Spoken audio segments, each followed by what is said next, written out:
आंदोलनकारी झूठ बोल रहे थे, देखो जी योजना सफल हो गई, सफल हो गई, सफल हो गई, भौंपू बजाते हैं रोज टीवी पे बैठ।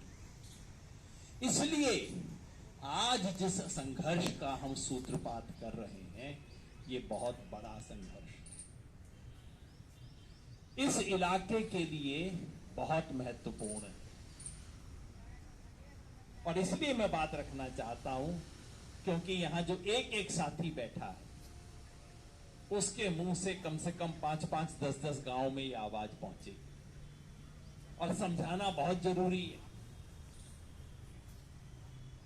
इस देश में एक के बाद एक हमला हो रहा है। पहला हमला हुआ मुसलमान पे, लोगों ने कहा भाई मैं मुसलमान थोड़ी हूं, जा। और योगेंद्र यादव बोल रहा है जरूर कोई मुसलमानों का खास होगा, चल छोड़, जा जा, जान दे, चल भाई जान दे।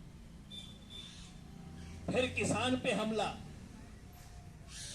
तो कहना जी वो रोहतक वाला किसान करेगा, वो हिसार वाला किसान करेगा, हमारी तो ना है, हमारी तो बाजरी ठीक बिक गई।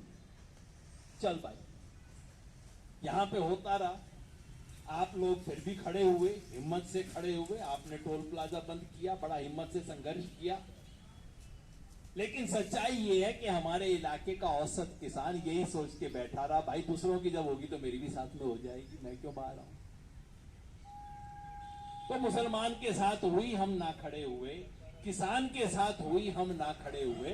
अब जवान का नंबर आ गया, अब खड़े होंगे कि ना खड़े होंगे, ये सवाल लेके हमें इस इलाके के गांव-गांव में जाना है कि भाई अब तो घर में बात आ गई, अब भी खड़े होगे कि नहीं खड़े होगे।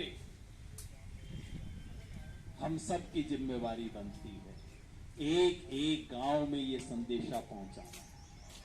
कुछ तथ्य मैं आपके सामने रखूंगा। पेशे से मास्टर था तो इसलिए आदत जाती नहीं है, लेकिन मन में लालच रहता है कि एक बार सरपंच साहब को समझ आ गई बात तो समझ लो 5-10 गांव के तो बच्चे को समझ आ जाएगी। समय सिंह भाई के बाद आ गई, अंदर घुस गई दिमाग में, तो इस इलाके के किसानों के गांव-गांव, घर-घर में बात पहुंचेगी। इसलिए कुछ आपके बात रख रहा हूं, ध्यान से सुनना जी, और आप भी आगे जाके ऐसे ही समझा, क्योंकि टीवी पे जो हो रहा है, जो बहसें हो रही